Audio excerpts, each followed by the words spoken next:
Can a Jeep still be a real Jeep if it isn't four-wheel drive?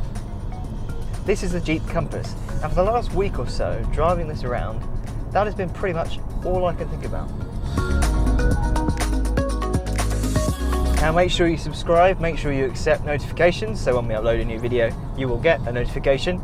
Make sure you comment on this video, like, share, all the normal YouTube things, and make sure you visit newmotoring.com. This is the Jeep Compass, and it's one of the smaller cars that Jeep has in its range. On a grand scale of Jeepness, it's perhaps not what you would think of when I say the word Jeep.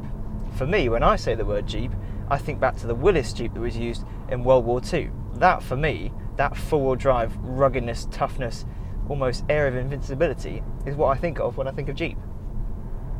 This, on the other hand, in many ways, is a very normal SUV.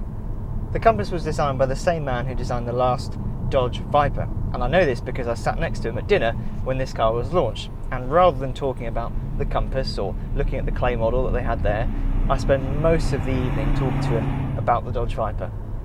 I'm sorry. In a world where some SUVs look just a bit too similar to each other, I really like the way this looks, and what I like is that Jeep has added some personality by including a number of Easter eggs. So down by the wipers, there's a lizard. On the back window, there's some kind of monster. And all over the inside of the car, there's a hint back to the Willys Jeep. There are Willys Jeep front grills.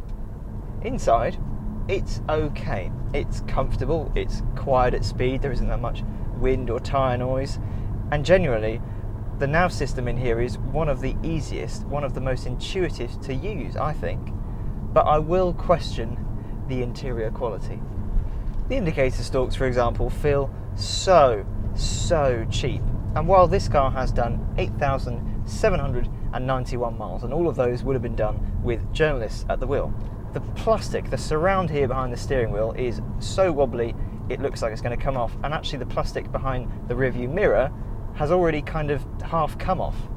The quality in here isn't fantastic. Even for a car with 8,000 miles that's had a hard life, I wouldn't expect those things. There are three engines to choose from. There's one petrol and there are two diesels. The petrol is a 1.4 litre turbocharged four-cylinder, and you can get it with either 140 or 170 brake horsepower. As for diesels, there's a 1.6 litre diesel with 120 brake horsepower, or a 2 litre diesel, and you can get that again with either 140 or 170 brake horsepower. Depending on the engine and the power, you'll either get a 6-speed manual or a 9-speed automatic. 9 speeds! This is a Compass Limited, so it's the second highest trim, and it's got the 2 litre diesel with 170 brake horsepower, and it's also got 4-wheel drive and the 9-speed automatic gearbox. So it has 170 brake horsepower at 3,750 RPM and 281 pounds-feet of torque at 1,750 RPM. 0 to 62 miles an hour takes 9.5 seconds exactly, and the top speed is 122 miles an hour. And if you're careful, you should get around 49 mpg. Performance is okay, it's what you'd expect really, but it's just a shame that the engine is as noisy as it is. Below 40 miles an hour, it's just clackety and loud. But while the engine might be a bit noisy, actually the way it delivers its power is quite smooth. The only trouble is at low revs, you're waiting for the engine and the gearbox to wake up. It takes a bit too long. When you want to accelerate, when you want to get off the line quickly, or not even quickly, when you just want to get away and exploit a gap, if you put your foot on the accelerator, you're waiting, there's a delay there, and you'll put your foot down a bit more, and suddenly it will go. Pulling away from the line, it's not particularly smooth. The 9-speed automatic, it's smooth when you get up to speed, and it can change gear reasonably quickly, but at lower speeds, it's not always very smooth, just a bit lumpy. The benefit of having a 9-speed gearbox though is that in theory you're in the power for longer because the gear ratios are shorter, and when you're doing 70 miles an hour it's at 1500 RPM, it's hardly using any fuel at all. Just over 65% of this car's chassis is made of high strength steel, and what that means is that it shouldn't bend or twist as much if you take it off-road, and because this is 4-wheel drive you can take it off-road. But even on the road you should be able to feel the benefit. It shouldn't bend or twist as much as the old Jeep compass. You've also got independent suspension all the way round. So how does it drive? Grip, there's loads of it. You're going to fall out of your seat long before this thing starts to move around. There's some roll, a normal amount for this kind of car, and aside from a little wobble, if you go through a corner and hit a bump in the middle of the corner, there's a cross-corner wobble. It just takes a moment to settle. Aside from that, it drives pretty well. It's not engaging, but it's just got plenty of grip. You feel very secure. Jeep have even designed the shock absorbers so they send energy into the car in two different ways. It splits the energy essentially, and that's to make it more comfortable and more capable, both on road and off-road. It's only when you brake hard that it starts to wobble and move around more than I would want it to. As for the steering, it's heavy, it's predictable, but it isn't communicative. The four-wheel drive system in this car has 4 modes. It's got auto, snow, sand, and mud. And if you go for the Trailhawk version, you get a rock mode as well.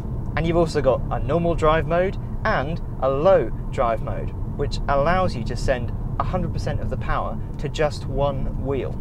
That stuff is brilliant. That's a real selling point for this car. And Easter eggs aside, it gives a little hat tip to Jeep's heritage. But that is what got me thinking, can a Jeep be a real Jeep if it isn't 4-wheel drive? Because you can get the Compass as a 2-wheel drive car. At first I thought no, because surely 4-wheel drive is Jeep. You can't separate the two. It'd be like having a boat but not putting it on water. That was the big issue I was having. But do people want 4-wheel drive on their SUVs? In a lot of cases, no, they don't. They want something that's big, they want something that's impressive, but they want economy. So they don't want 4-wheel drive. And now, having driven it, having lived with it for a week, having been so prepared to be frustrated by it, I understand why there is a Compass that is 2-wheel drive.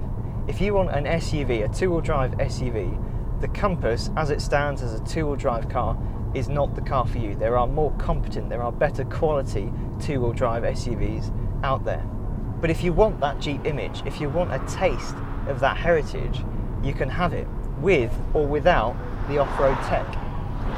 And if the 2-wheel drive Compass broadens this car's appeal, it means Jeep can pay its bills and still build the 4-wheel drive stuff that some people really, really care about, the enthusiasts really, really care about, then so be it.